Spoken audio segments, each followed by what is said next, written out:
Morning everyone, Boker Tov. The last point of Seif Dalid in Reish Nun Bet, we mentioned this, but we'll go into a little bit further.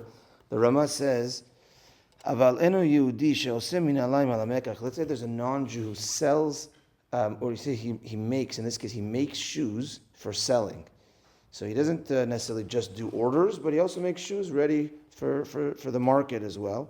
Mutar li'Yisrael hamakiro, it's allowed for a Jew who knows this goy, lelech v'likach mimenu b'Shabbat u'na'alam. He's allowed to go to him on Shabbat and take shoes, as long as he doesn't talk about the money, and he doesn't talk about money, he says, we'll talk about money afterwards, after Shabbat.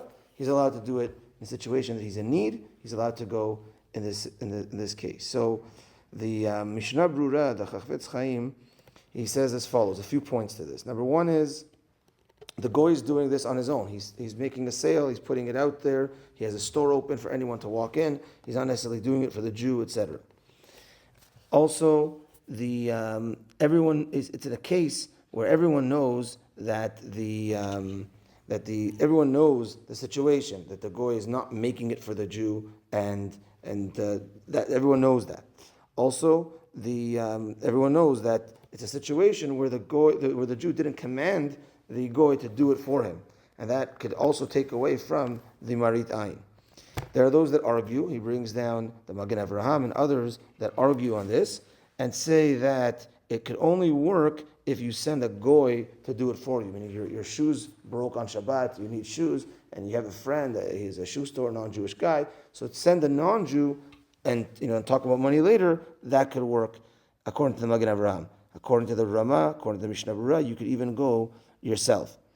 And here the Mishnah Berurah says, which is even more lenient, which is applicable today, is in the case that's in the Ramah, this was the case back in the day, is that a person selling shoes would make shoes also.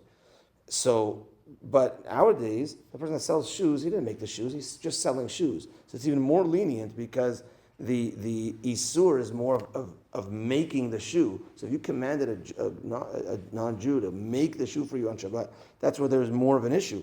But it's less of an issue of just the business aspect, because the business aspect is derabanan, as opposed to the making of the shoe itself is mideoraita. So telling the goy to do a deoraita for you, that's more of a problem than telling a goy to do a derabanan of just selling the shoe.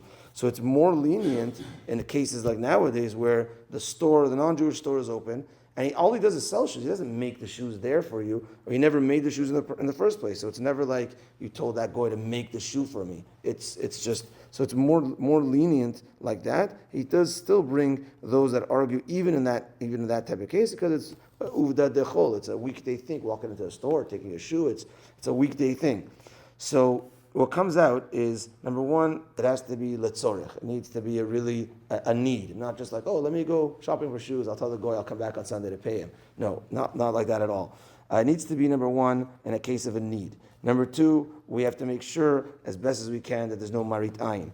And number three, ideally, if you could send a goy to do it for you, then it's ideal. And if not, makom hatzorech and no marit ayin, then you could go yourself.